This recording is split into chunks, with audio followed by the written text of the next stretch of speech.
Hello everybody and welcome to Jeff the Pharmacist. It is an honor to have you guys here. Thank you for tuning in. So today I want to talk about Adderall.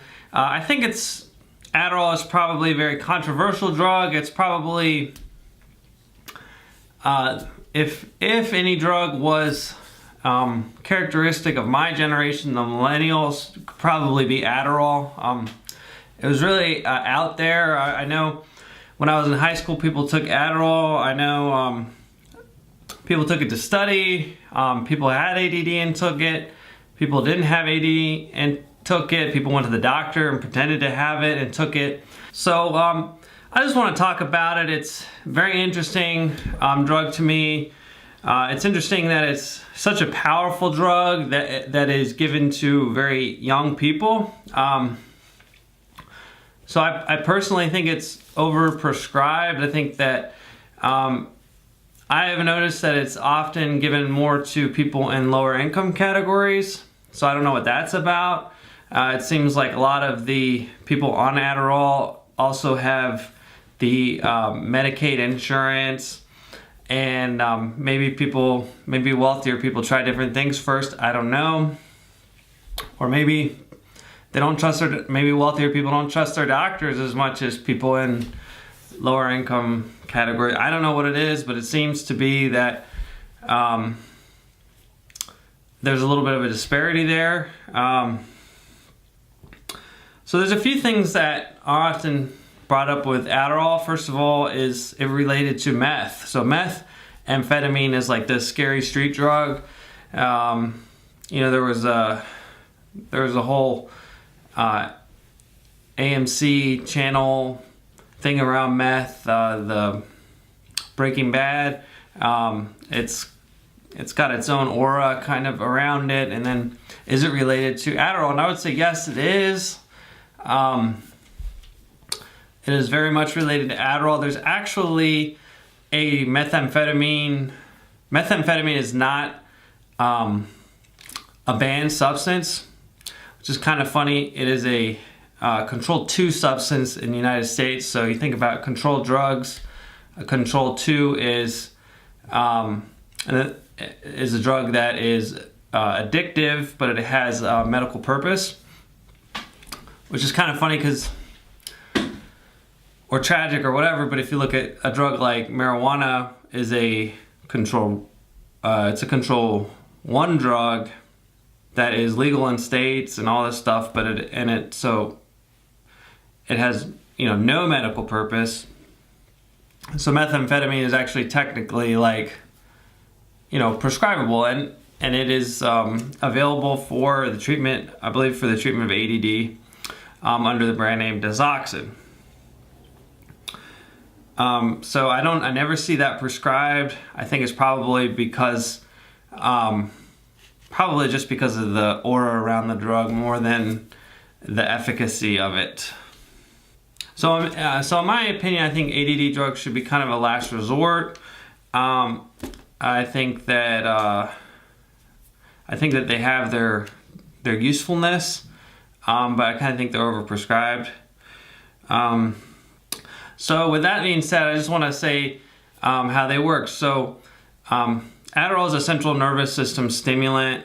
So there's a lot of those. Other drugs are like methylphenidate, which is Ritalin, or even phentermine, which is used for weight loss. They're all kind of similar drugs. They're not all, they don't all work exactly the same way, but they're very similar, and the side effects are pretty similar. So the way that Adderall works is it blocks so the brain is super complicated, obviously, but we know that it blocks the reuptake of norepinephrine and dopamine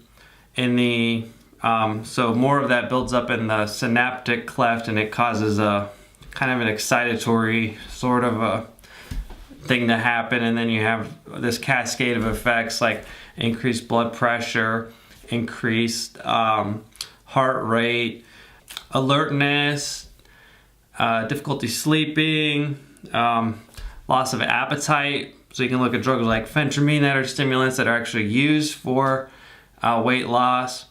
Adderall is probably used for weight loss by just people that are trying to lose weight that have prescriptions for Adderall. You know, they notice that helps them with weight loss, stunt growth, and can make people more nervous. A little bit of activating kind of that fight or flight response. So I'm not going over everything with Adderall because there's a lot of different side effects. There's a black box warning on it for possibly being addictive, and then also for sudden cardiac death. So being that it affects the heart, people with heart, maybe heart problems shouldn't take it, and then some people have taken it and had bigger issues and actually died suddenly. So that is a black box warning. Something that comes up a lot is like stunt growth. So they've seen that the drug does stunt growth. Kind of ways to fight that if you do take it is, or if you know, if your child takes it, is drug holidays, like during the summer, maybe not giving them the medicine, or during the weekends. And that might be a good idea anyways. In general, just kind of take a break. It's very effective. It does cause increased focus, and treats ADD. ADD being kind of a cascade of things like inability to pay attention to tasks, sustain attention, doesn't follow through on instructions and fails to finish schoolwork, has difficulty organizing tasks and activities, often avoids, dislikes, or is reluctant to engage in tasks that require sustained mental effort. So I feel like this is all me and my brother, but my parents are very anti psychiatric medicine, so we never got on it. I think there was talk, some people, teachers or whatever, wanted to put me on this when I was a kid, or Ritalin, but it never materialized because of my parents. And then is often easily distracted by extraneous stimuli, and is often forgetful in daily activities. So I talked about stunt growth. Kind of the other issue with Adderall that's common is anorexia, or decreased appetite. And with adults, it's probably not that big a deal because we're all kind of fat. But with kids, sometimes they don't like to eat. So anorexia is common, and they even came out with a new indication for a similar drug called Vyvanse for binge eating disorder. And I was disappointed to find that show up on my Facebook feed, the ad for it. I was wondering if they had had some algorithm looking at my pictures and seeing that I had a gut and sending me these ads or something. Part of me thinks that if you have a problem with binge eating, it's probably because the food you're eating has sugar in it, and it's probably more of a sugar addictive thing than an addiction to actually eating.